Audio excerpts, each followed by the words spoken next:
Hello बच्चों, कैसे हो सभी। उम्मीद करता हूँ कि बहुत अच्छे होंगे।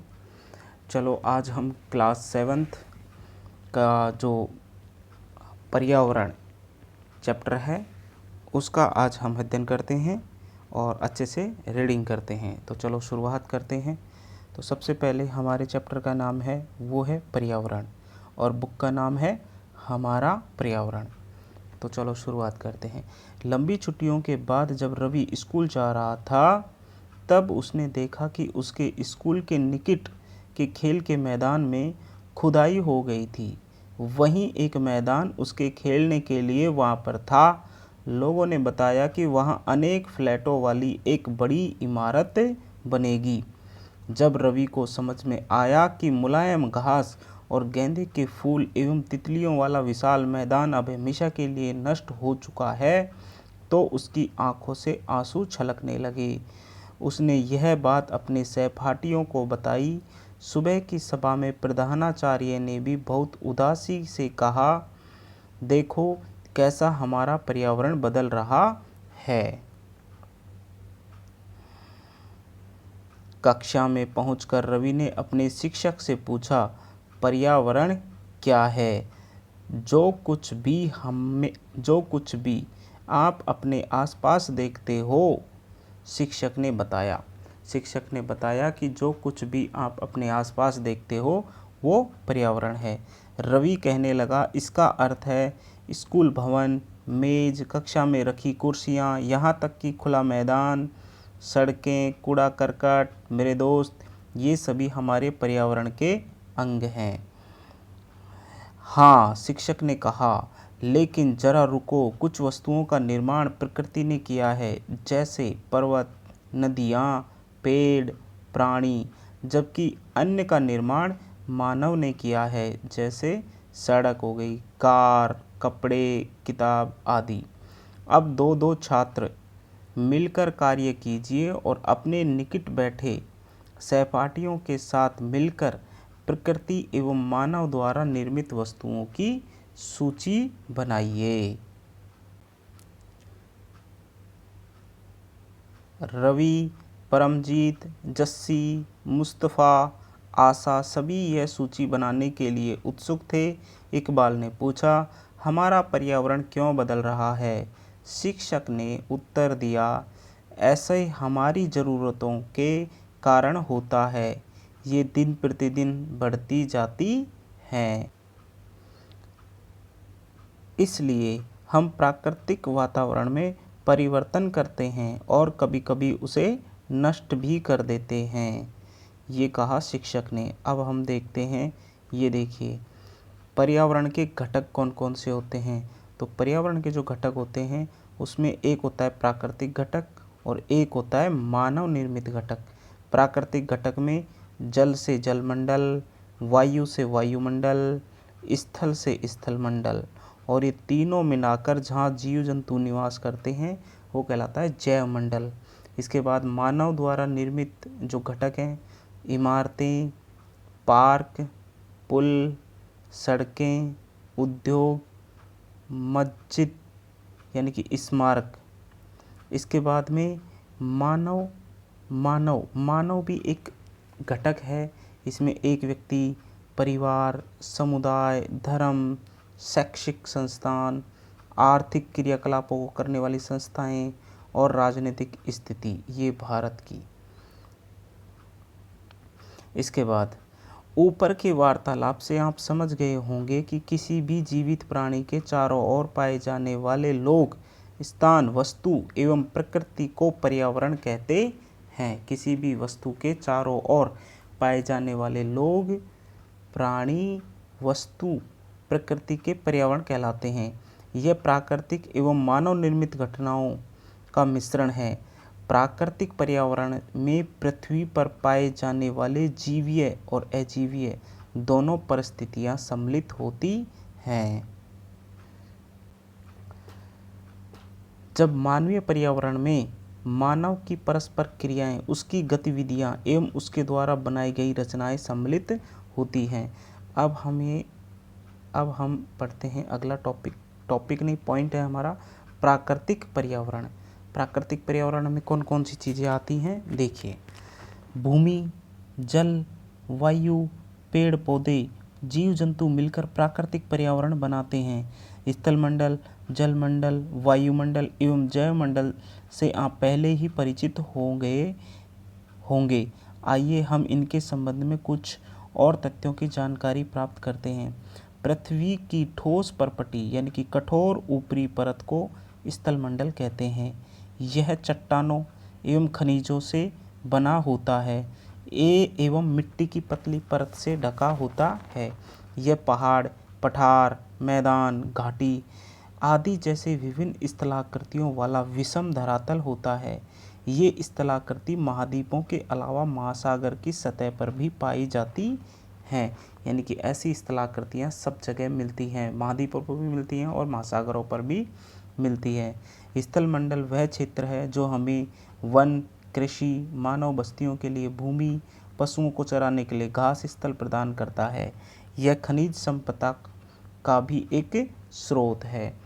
अब देखिए आप, ये है हमारी पृथ्वी जिसमें हम देख सकते हैं ये वायु और वायुमंडल, जल में जलमंडल, स्थल में स्थलमंडल और ये तीनों का मिश्रित रूप कहलाता है जैवमंडल। क्या कहलाता है वो?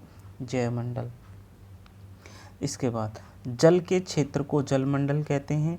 यह जल के विभिन्न स्रोत जैसे कि नदी होगी, झील हो, समुद्र, महासागर जैसे विभिन्न जलाशयों से मिलकर बनता है।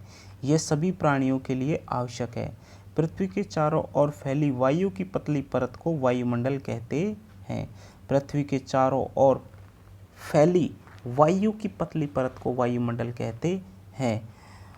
पृथ्वी के गुरुत्वाकर्षण बल अपने चारों ओर वायुमंडल को थामे रखता है। यह सूर्य की झुलसाने वाली हानिकारक किरणों से हमारी रक्षा करता है। कौन करता है? वायुमंडल। इसमें कई प्रकार के गैस, धूल के कण, जलवाष्प रहते हैं और वायुमंडल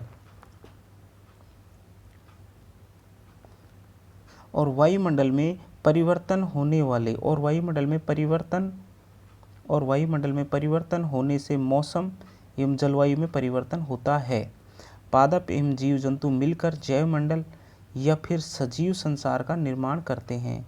यह पृथ्वी का वह संकीर्ण क्षेत्र है जहाँ स्थल, जल, वायु मिलकर जीवन को संभव बनाते हैं। अब हम अगली जो पॉइंट है उसका अध्ययन करेंगे, वो है पारितंत्र। क्या है पारितंत्र?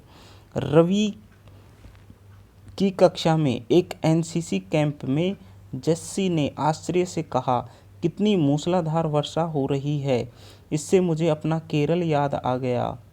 तुम सबको आकर देखना चाहिए कि कैसे हरे भरे खेतों एवं नारियल के बागानों में लगातार बारिश होती रहती है। ये कौन कह रही है? जस्सी कह रही है।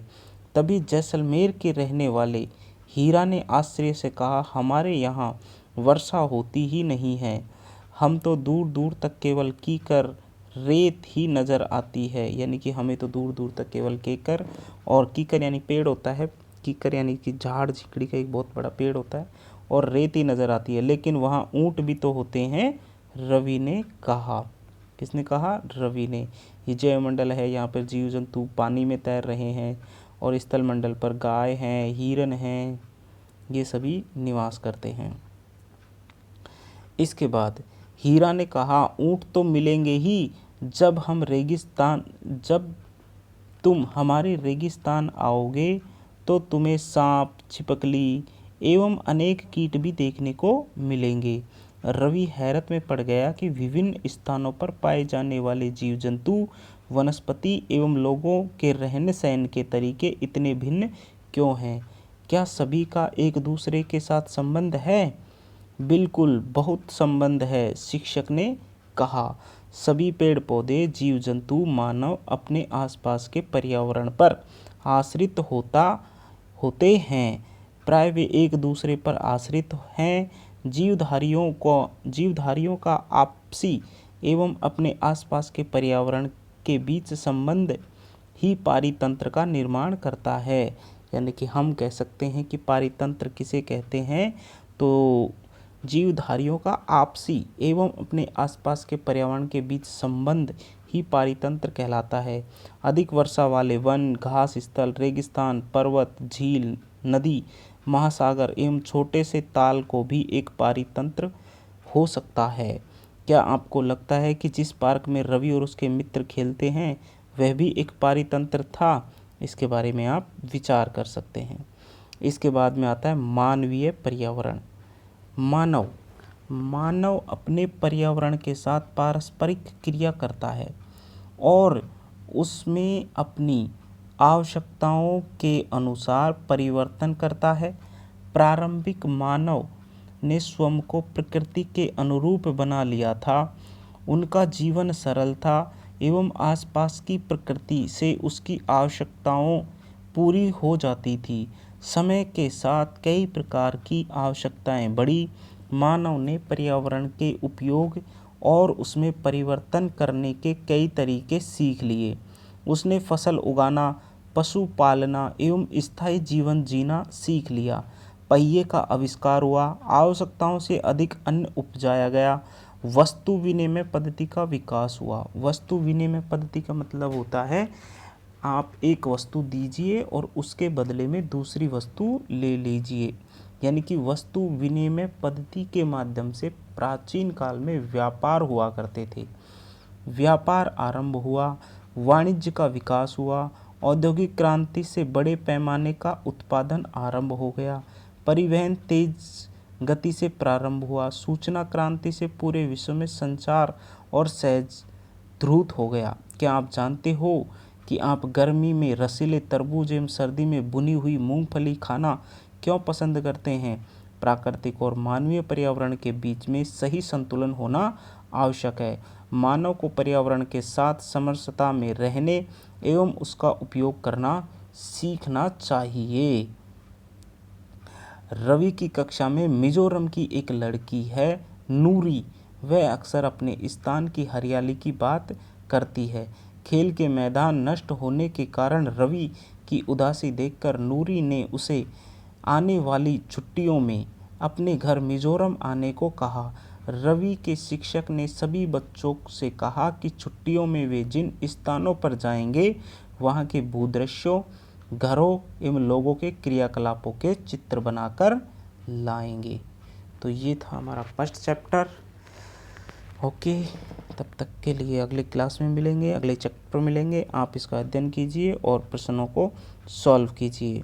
जैसे पारितंत्र किसे कहते हैं, पारितंत्र क्या है, प्राकृतिक पर्यावरण से आप क्या समझते हैं, पर्यावरण के प्रमुख घटक, मानव निर्मित पर्यावरण के 4 उदाहरण, स्थलमंडल क्या है, जीवमंडल क्या है, ये सब कुछ आंसर आपको अगर आपने अच्छे से रीडिंग करी होगी मेरे साथ साथ तो आसानी से इनके जवाब दे सकते हैं।